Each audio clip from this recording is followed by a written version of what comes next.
नमस्कार, शाम के 7 बजने को हैं। आप देख रहे हैं देश तक, आपके साथ मैं हूं चित्रा त्रिपाठी। इस वक्त की बड़ी खबर के साथ इस बुलेटिन की शुरुआत हम करने जा रहे हैं। राजधानी दिल्ली में कोरोना संक्रमितों का आंकड़ा लगातार बढ़ता हुआ चला जा रहा है, जो दिल्ली सरकार के लिए परेशानी का सबब बना हुआ है, जिसके मद्देनजर बड़ा फैसला अरविंद केजरीवाल की सरकार ने यह लिया है कि अब दिल्ली के जितने भी अस्पताल हैं, चाहे वो सरकारी हो या प्राइवेट, जो दिल्ली सरकार के अधीन आते हैं, वहां पर दिल्ली वालों के लिए उसको आरक्षित कर दिया जाएगा। इस पर बड़ी जानकारी आपको आगे देंगे, क्योंकि सियासत भी गर्म है। लेकिन उसके पहले नोएडा के अस्पताल की बात कर लेते हैं, जहां पर लापरवाही कम होने का नाम नहीं ले रही है। एक दिन पहले ही इलाज के अभाव में एक गर्भवती महिला की मौत हो गई थी। बावजूद इसके अस्पताल हैं कि अपने से बाज आने को तैयार नहीं है। ये रिपोर्ट देखिए। एक तरफ कोरोना की दहशत है और दूसरी ओर लापरवाहियों का सिलसिलेवार दौर। देखिए, इस महिला का नाम शकुंतला है। होशियारपुर की रहने वाली शकुंतला को किडनी स्टोन है। असहनीय दर्द से तड़पती शकुंतला अपने बेटे के साथ अस्पतालों की खाक छानती रही। वो पहले ईएसआई अस्पताल पहुंची, मगर अस्पताल ने उन्हें इलाज देने से मना कर दिया। वो जिला अस्पताल पहुंची, यहाँ उन्हें कोरोना टेस्ट कराने के लिए कह दिया गया। हवाला दिया गया कि बेड नहीं है, भर्ती नहीं कर सकते। वो जेम्स अस्पताल पहुंची, यहाँ भी उनका इलाज नहीं किया गया। कोविड टेस्ट के लिए यहाँ जो सेक्टर 30 उन्होंने यहाँ रेफर करा, यहाँ से उन्होंने काश में रेफर कर दिया जेम्स में। तो जेम्स वालों ने बोला हमारे पास हॉस्पिटल वो नहीं है, बेड सीट, कहीं और लेके जाओ आप। सर उसके बाद उनकी एम्बुलेंस वहाँ छोड़ कर चले गए। हम आने का साधन था, रात को आए और यहाँ आए तो वहाँ ऐसे गए थे। उन्होंने बोला पहले कोविड टेस्ट करवा के लाओ, हमें नहीं पता। सोचिए, अस्पतालों की यह लापरवाही तब है जब एक दिन पहले ही एक गर्भवती महिला इलाज के अभाव में मर चुकी है। महिला 8 महीने की गर्भवती थी और एम्बुलेंस में ही उसकी जान चली गई थी। शकुंतला भी अस्पतालों की लापरवाही के चलते ही भटक रही थी। आज तक संवाददाता ने शकुंतला के मसले पर गौतम बुद्ध नगर के डीएम से बात की तो उन्होंने महिला के बेटे की तकलीफ सुनी और जिला अस्पताल में उन्हें भर्ती कराया। डीएम के आदेश के बाद शकुंतला को जिला अस्पताल में भर्ती कर दिया गया है। लेकिन अस्पतालों की इस लापरवाही पर अखिलेश यादव योगी सरकार को घेर रहे हैं।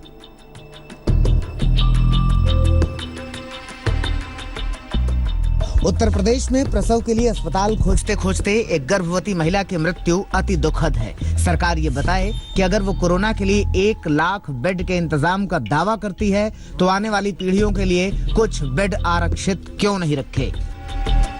सियासत अपनी जगह है, लेकिन ऐसे संकट काल में भी अस्पतालों के लापरवाही भरे रवैये को सही नहीं कहा जा सकता।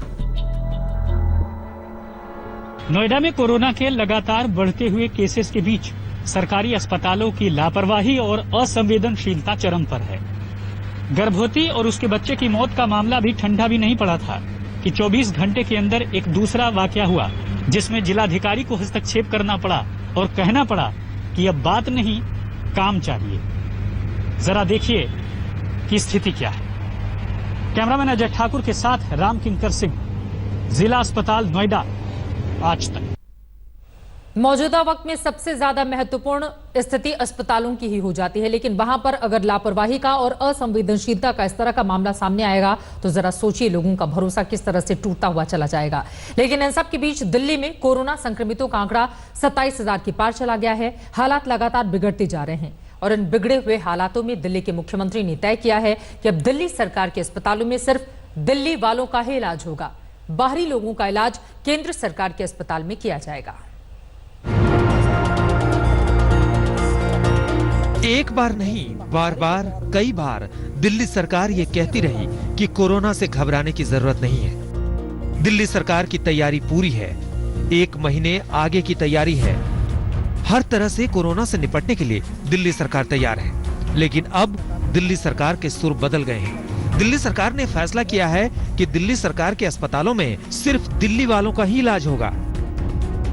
कैबिनेट ने गौर करके ये निर्णय लिया है कि हमें एक संतुलन बनाने की जरूरत है। दिल्ली सरकार में 10,000 बेड है, केंद्र सरकार में भी 10,000 बेड है। तो एक तरफ कल से हम बॉर्डर्स खोल देते हैं। बॉर्डर्स को खोलने के बाद दिल्ली सरकार के जो 10,000 दिल्ली सरकार के जो अस्पताल हैं, वो अस्पताल केवल दिल्ली के लोगों के लिए रिजर्व होने चाहिए। दिल्ली सरकार जून महीने के अंत तक 15,000 बेड का इंतजाम कर रही है। इससे अंदाजा लगाया जा सकता है कि आने वाले दिनों में कोरोना वायरस का रूप देश की राजधानी में कैसा हो सकता है। दिल्ली सरकार को डॉक्टर महेश शर्मा कमेटी ने यह सुझाव दिया है। इसके अलावा दिल्ली सरकार की माने तो उन्होंने दिल्ली वालों से उनकी राय भी ली थी और दिल्ली वालों की राय पर केजरीवाल सरकार ने मुहर लगा दी कि दिल्ली सरकार के अस्पतालों में सिर्फ दिल्ली वाले इलाज कराएंगे, केंद्र के अस्पताल सबके लिए होंगे। केंद्र सरकार के जो अस्पताल हैं उसमें भी 10,000 बेड्स हैं। वहां पे कोई भी देश भर से आके अपना इलाज करा सके, उसके ऊपर दिल्ली सरकार कोई आदेश नहीं पारित कर रही, उसके ऊपर कोई तो जो जैसे आज व्यवस्था है कि केंद्र सरकार के अस्पतालों में कोई भी जाके इलाज कराता है, केंद्र सरकार के अस्पताल सबके लिए खुले रहेंगे। दिल्ली सरकार के इस फैसले ने सियासत को हवा दे दी है। बीजेपी केजरीवाल पर बिफर पड़ी है। उन्हें दिल्ली की जनता के लिए जो कोरोना की समस्या है उससे निपटना चाहिए और जिस तरह से उन्होंने असंवेदनशीलता जाहिर की है, ये असंवेदनशीलता है कि आप कोई अस्पताल में आए, कोई बाहर का है, अंदर का है, सबका इलाज होना चाहिए। ये बहुत छोटी मानसिकता है, यह बहुत विभाजनकारी मानसिकता है, या बहुत दिल्ली और उत्तर प्रदेश और हरियाणा और राजस्थान और एक दूसरे के राज्यों के बीच में विवाद पैदा करने वाला बयान है। एम्स के निदेशक भी मानते हैं कि मरीज तो मरीज होता है, उनका इलाज होना चाहिए बगैर ये सोचे कि वो किस राज्य का है। एथिकली मेडिकल प्रोफेशन में पेशेंट्स को ट्रीटमेंट में हमें चूकना नहीं चाहिए, चाहे वो किसी सोशियो इकोनॉमिक स्टेटस से हो, चाहे वो किसी स्टेट से हो, चाहे वो कोई भी भाषा बोलता हो। मरीज तो मरीज है और एथिकली हमें उसका इलाज करना चाहिए, ये मेरा मानना है। केजरीवाल के फैसले की चौतरफा आलोचना हो रही है और सियासत अपने शबाब पर है। इन सब के बीच दिल्ली सरकार ने कल से बॉर्डर खोलने के भी आदेश दे दिए हैं। पंकज जैन, दिल्ली आज तक।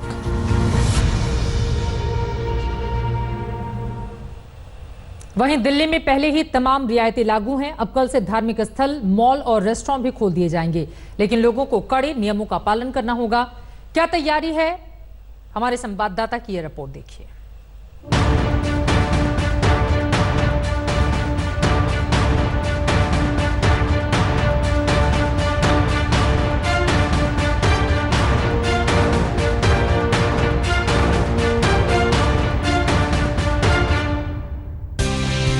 अनलॉक होते सिस्टम के सामने कोरोना का बढ़ता ग्राफ कड़वी हकीकत है। सरकार के तमाम दावों के बीच हालात किसी से छुपे नहीं हैं। दिल्ली में मानो कोरोना बम फट चुका है।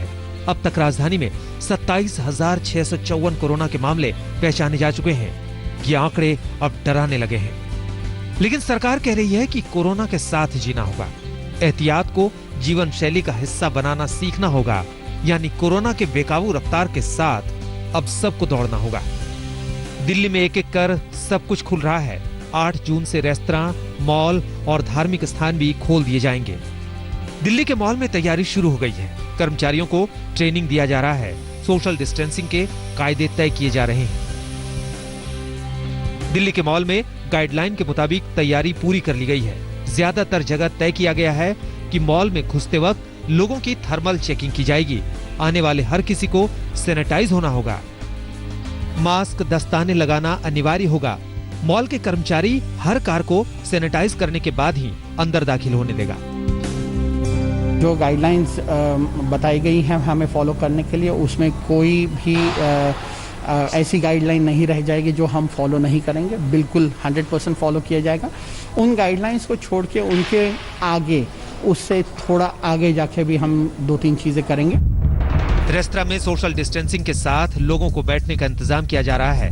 रेस्तरां को सलाह दी गई है कि वो हैंड वॉश प्रोटोकॉल का पालन करवाएं और जिन जगहों को लोग बार बार छूते हैं उन्हें ठीक से साफ करते रहें। न सिर्फ मॉल खोले जा रहे हैं, बल्कि बॉर्डर पर लगी पाबंदी खत्म हो रही है, यानी दिल्ली के बॉर्डर खोल दिए जाएंगे। इससे गाजियाबाद, नोएडा, गुड़गांव और फरीदाबाद के लोग आसानी से दिल्ली आ सकेंगे। हालांकि फिलहाल दिल्ली में बैंकेट हॉल और होटल नहीं खुलेंगे। ये इसलिए क्योंकि लॉकडाउन हटने का ये मतलब नहीं कि कोरोना खत्म हो गया। एहतियात को छोड़ देंगे तो मुसीबत से सामना करना होगा। दिल्ली में हर रोज कई लोग संक्रमण के शिकार हो रहे हैं, लिहाजा सावधान रहना ही अक्लमंदी है।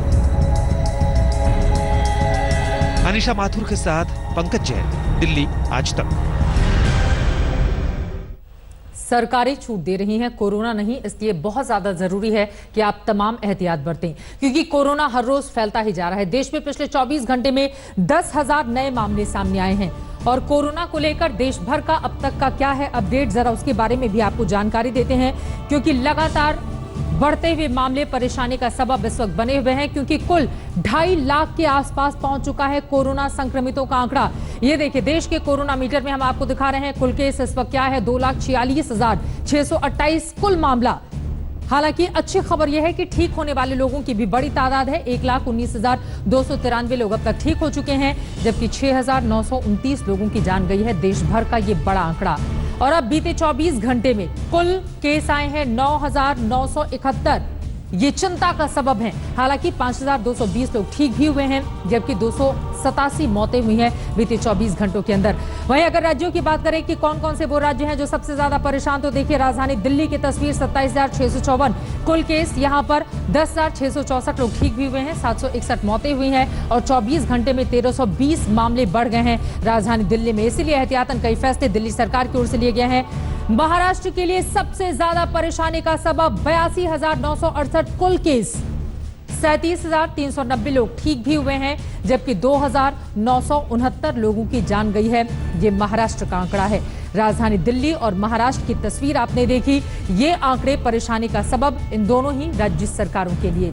तो एक और दिल्ली में कोरोना और अस्पतालों पर सियासत भी चरम पर पहुंच गई है इन्हीं आंकड़ों के साथ। तो वहीं दूसरी ओर देश के सबसे बड़े अस्पताल एम्स के निदेशक ने आज तक से खास बातचीत में कहा है कि देश में कोरोना का चरम आना अभी बाकी है। हमारे संवाददाता अशोक सिंघल ने रणदीप गुलेरिया से की है इस पूरे मामले पर खास बातचीत, सुनिए। डॉक्टर गुलेरिया, मेरा सवाल यह है आपसे कि कोरोना मामले जो है लगातार बढ़ते जा रहे हैं। 2.5 लाख के करीब कोरोना के केसेज हो गए हैं भारत में। कहां जाते देख रहे हैं इसको, कैसे थमेगा ये सिलसिला? तो आपकी बात सही है कि कोरोना के जो मामले हैं वो बढ़े जा रहे हैं, 2.5 लाख के करीब हो गए हैं और ये और देशों के मामले में अब हमारी पोजीशन भी ऊपर को जा रही है। लेकिन इसको एक और तरीके से देखना जरूरी है कि हमारी पॉपुलेशन भी बहुत ज़्यादा है। अगर हम हमारी पॉपुलेशन के हिसाब से देखें तो हमारी जो जनसंख्या है वो यूरोप के कई देशों को मिला के बनती है। इसलिए अगर हम कंपेयर करें कि इटली या स्पेन से हम ज़्यादा आगे जा रहे हैं तो वो उनकी पॉपुलेशन और हमारी पॉपुलेशन का रेशो भी देखना ज़रूरी है। पर मेरा ये मानना है कि ये नंबर्स पे हम इतना ना जाएं, हम उस पे फोकस करें कि हमारे यहाँ डेथ्स कम होनी चाहिए। हमें लोगों को बचाने की ज़रूरत है। हम ये भी जानते हैं कि जो कोरोना के केसेस हैं, कोविड के जो केसेस आ रहे हैं, मेजॉरिटी जो है, मैं कहूँगा 90% तक जो केसेस हैं वो बड़े माइल्ड केसेस हैं, वो अपने आप ठीक हो जाते हैं। तो हमारा रिकवरी रेट भी अच्छा है और मेरा ये मानना है कि मेजॉरिटी हमारे केसेस जो हैं बिल्कुल ठीक हो जाएंगे। गुलेरिया, आपने कहा था कि जून जुलाई में पीक होगा, तो आपको लगता है अभी पीक आना बाकी है? कुछ हद तक कोरोना जो है हमारे साथ रहेगा। ये ऐसा नहीं दिख रहा कि हम कहें कि ये हमारी एकदम खत्म हो जाएगी। हमारा देश में कहीं ना कहीं थोड़े बहुत कोरोना के केसेस, मेरा ये मानना है कि बाद में भी रहेंगे, क्योंकि वायरस एकदम तो खत्म नहीं होगा। लेकिन हमें 2 कोशिशें करनी है। एक ये कि पीक केसेस जो हैं कम होने शुरू हों, वो है कि पीक आके हम आगे निकलें।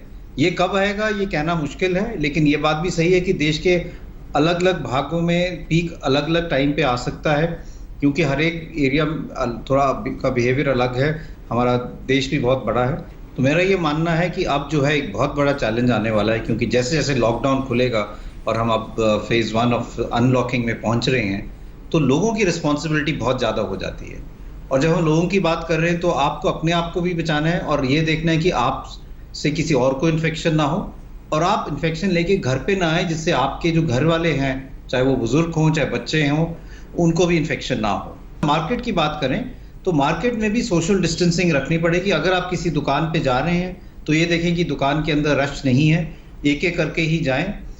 शॉप में भी आप पूरा मास्क लगा के रखें, लोगों से दूर रहें, बहुत ज़्यादा चीज़ों को ना छुएं। अगर किसी को चीज़ को खरीदना है तभी लें और अपने साथ हैंड सैनिटाइजर रखें। अगर कहीं पर भी आप टच करते हैं तो अपने हाथ साफ रखें। अगर आप रेस्टोरेंट में जा रहे हैं तो रेस्टोरेंट में भी सोशल डिस्टेंसिंग रखें। टेबल जो है वो आप साथ साथ ना हो, थोड़े दूर रहें और साथ में मास्क लगा खाना खाने, जब तक आपका खाना खाने शुरू नहीं करते हैं मास्क लगा के रखें। हाथ अपने रेगुलरली धोएं। जब रेस्टोरेंट से बाहर निकलें तो भी अपने हाथ रेगुलरली धोएं, क्योंकि कुछ चीज़ आप छू सकते हैं। और जब आप वहाँ रेस्टोरेंट में बैठ रहे हैं, खाना खा रहे हैं, तो अपने हाथों से चेहरे पे ना लगाएं, जिससे अगर हाथ में कोई इन्फेक्शन है तो वो आपके चेहरे पे ना जाए। अगर वायरस आपके हाथ पे भी है और अगर आप अपना चेहरा नहीं छुएंगे तो वह हाथ से वायरस जो है वो आपके सांस की नाली या गले में नहीं पहुंच सकता। एम्स के डायरेक्टर की ये महत्वपूर्ण बातें आप सुन रहे थे। एम्स के निदेशक रणदीप गुलेरिया को आशंका है कि दिल्ली, मुंबई के हॉटस्पॉट इलाकों में सामुदायिक संक्रमण की आशंका है, लेकिन मुंबई के मरीन ड्राइव से सोशल डिस्टेंसिंग की धज्जियां उड़ाने वाली तस्वीरें सामने आई हैं। आखिर किस तरह की तस्वीर वहां पर दिखी है, इसके बारे में ज्यादा जानकारी दे रहे हैं हमारे संवाददाता कमलेश सुतार। 5 जून को मिशन बिगिन अगेन के तहत महाराष्ट्र सरकार ने मुंबई को और महाराष्ट्र के कुछ लोगों को रियायतें दी थी। इसमें से सबसे बड़ी रियायत जो थी वो खुली जगह पर एक्सरसाइज करना हो या लोगों को शाम को चलने के लिए, अपनी इवनिंग वॉक के लिए कुछ रियायतें दी गई थी। लेकिन इस वक्त हम हैं मरीन ड्राइव पर, और मरीन ड्राइव पर आमतौर पर संडे को, रविवार को जिस तरह से भीड़ देखी जाती है, लगभग उसी तरह की भीड़ यहाँ पर हम देख पा रहे हैं। बड़े पैमाने पर लोग मरीन ड्राइव पर जमा है और सोशल डिस्टेंसिंग की अगर हम बात करें तो ना के बराबर सोशल डिस्टेंसिंग यहाँ पर हमें नजर आ रही है।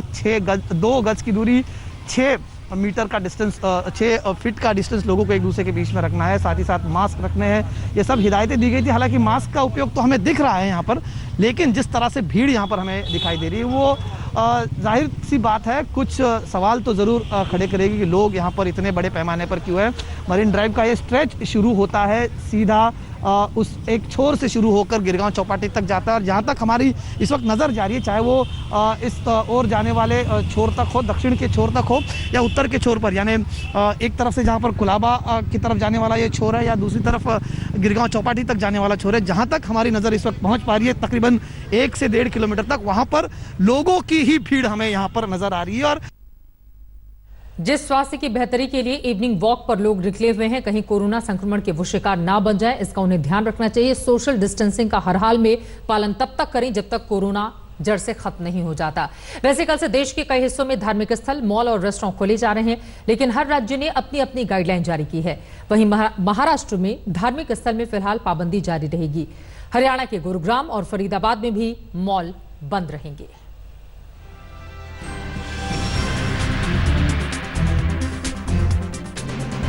कोरोना संक्रमण की चेन को तोड़ने के तमाम कवायद के बीच कल से अनलॉक 1 का पार्ट 2 शुरू होने जा रहा है। गृह मंत्रालय ने कंटेनमेंट जोन को छोड़कर देश के बाकी हिस्सों में धर्मस्थलों, मॉल, रेस्टोरेंट और होटल खोलने की अनुमति दे दी थी, लेकिन हर राज्य ने इस पर अलग अलग गाइडलाइन जारी की है। उत्तर प्रदेश में मंदिर और दूसरे धार्मिक स्थल तो खोले जा रहे हैं, लेकिन सरकार ने स्पष्ट गाइडलाइन जारी कर दी है।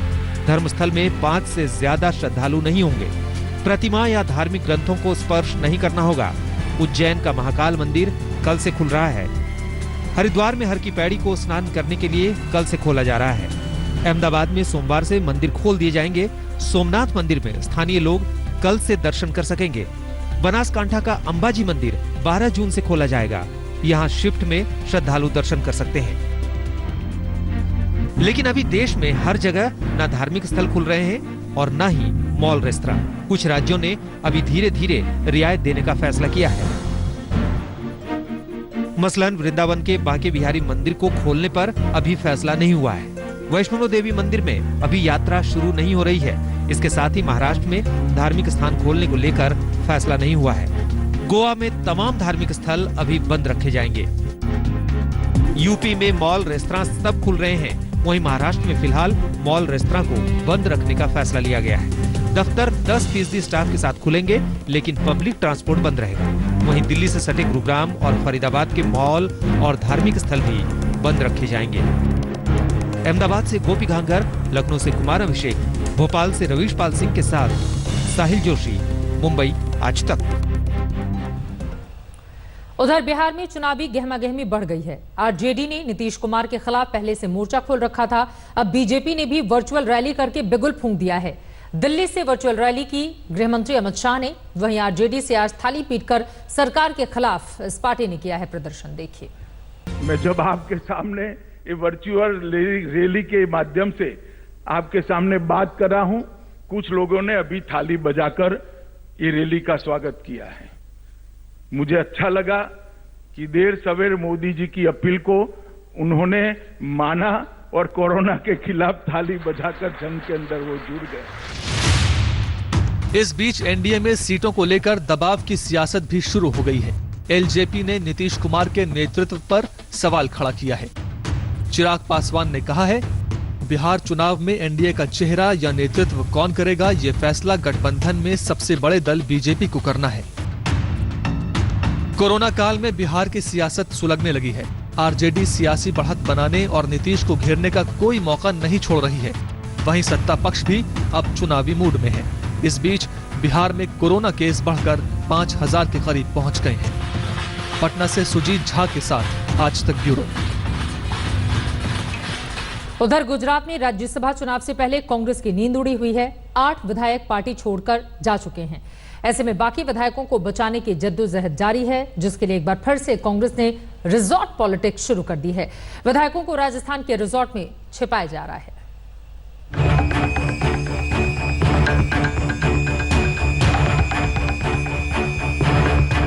पार्टी को बचाने की रिसोर्ट पॉलिटिक्स अब राजस्थान के सिरोही के विंड पॉइंट्स रिसोर्ट पर आकर ठहर गई है। गुजरात कांग्रेस के विधायकों का रिसोर्ट आने का सिलसिला जारी है। अब तक 19 विधायक यहाँ आ चुके हैं। वहीं बाकी विधायकों को लाने की तैयारियां चल रही हैं। जंग राज्यसभा चुनाव की है। पार्टी लगातार टूट रही है। ऐसे में रिसोर्ट पॉलिटिक्स ही कांग्रेस को आखिरी विकल्प नजर आ रहा है। जब राज्यसभा का चुनाव आया तब भारतीय जनता पार्टी ने हमारा विधायक को धमका के या अन्य क्रिमिनल एक्ट के वजह से और छोटी मोटी बातों को पैसे और कुछ भी वादा करके कांग्रेस पार्टी से इस्तीफा लेने के लिए मजबूर किया है। पूरी सरकार और प्रशासन कांग्रेस के विधायकों को खरीदने में, उनको तोड़ने में और उनको डराने धमकाने में लगा है। ऐसे में सभी विधायक साथ मिलकर कांग्रेस के दोनों कैंडिडेट को विजय बनाने का प्लानिंग के साथ आगे बढ़ रहे हैं। सूत्रों के मुताबिक आबू रोड शिफ्ट किए गए गुजरात कांग्रेस के विधायकों को सोमवार या मंगलवार को जयपुर शिफ्ट किया जा सकता है। लॉकडाउन से पहले भी गुजरात कांग्रेस के विधायकों को दिल्ली रोड स्थित 2 रिजॉर्ट में ठहराया गया था। 19 जून को होने वाले राज्यसभा चुनाव के लिए घेराबंदी की शुरुआत हो चुकी है। कांग्रेस के अब तक 8 विधायक पार्टी छोड़ चुके हैं। फिलहाल गुजरात विधानसभा में विधायकों की संख्या 172 है, जिसमें 4 सीटों के लिए वोटिंग होनी है। राज्यसभा चुनाव जीतने के लिए हर एक उम्मीदवार को 35 वोट चाहिए। कांग्रेस को 2 सीट जीतने के लिए 70 विधायक चाहिए, जबकि अब कांग्रेस के पास 65 विधायक ही बचे हैं। कांग्रेस को अगर एनसीपी का 1 और बीटीपी के 2 वोट मिलते हैं, तब भी 2 वोटों की कमी है। कांग्रेस ने 2 और बीजेपी ने 3 सीटों के लिए अपने उम्मीदवार उतारे हैं। ऐसे में बीजेपी के पास 103 सीट हैं और ऐसे हालात में तीनों सीट निकालना बहुत आसान नजर आ रहा है। सबसे बड़ी बात, कांग्रेस के लिए खतरा अभी भी टला नहीं है। विधायकों को एकजुट रखने और क्रॉस वोटिंग रोकने के लिए गुजरात कांग्रेस ने अपने विधायकों को बचाने का काम शुरू कर दिया है। पार्टी को बचाने के लिए रिसोर्ट पॉलिटिक्स एक परंपरा बनती जा रही है और कांग्रेस ने एक बार फिर पार्टी को बचाने के लिए ये रास्ता अपनाया है। अहमदाबाद से गोपी घांघर, सिरोही से राहुल त्रिपाठी और जयपुर से शरद कुमार के साथ आज तक ब्यूरो। नमस्कार, मैं हूं अंजना ओम कश्यप। हमें उम्मीद है ये वीडियो आपको पसंद आया होगा। लेटेस्ट खबरों के लिए यूं ही देखते रहिए आज तक और इस वीडियो के पसंद आने पर लाइक, शेयर एंड सब्सक्राइब करना ना भूलें।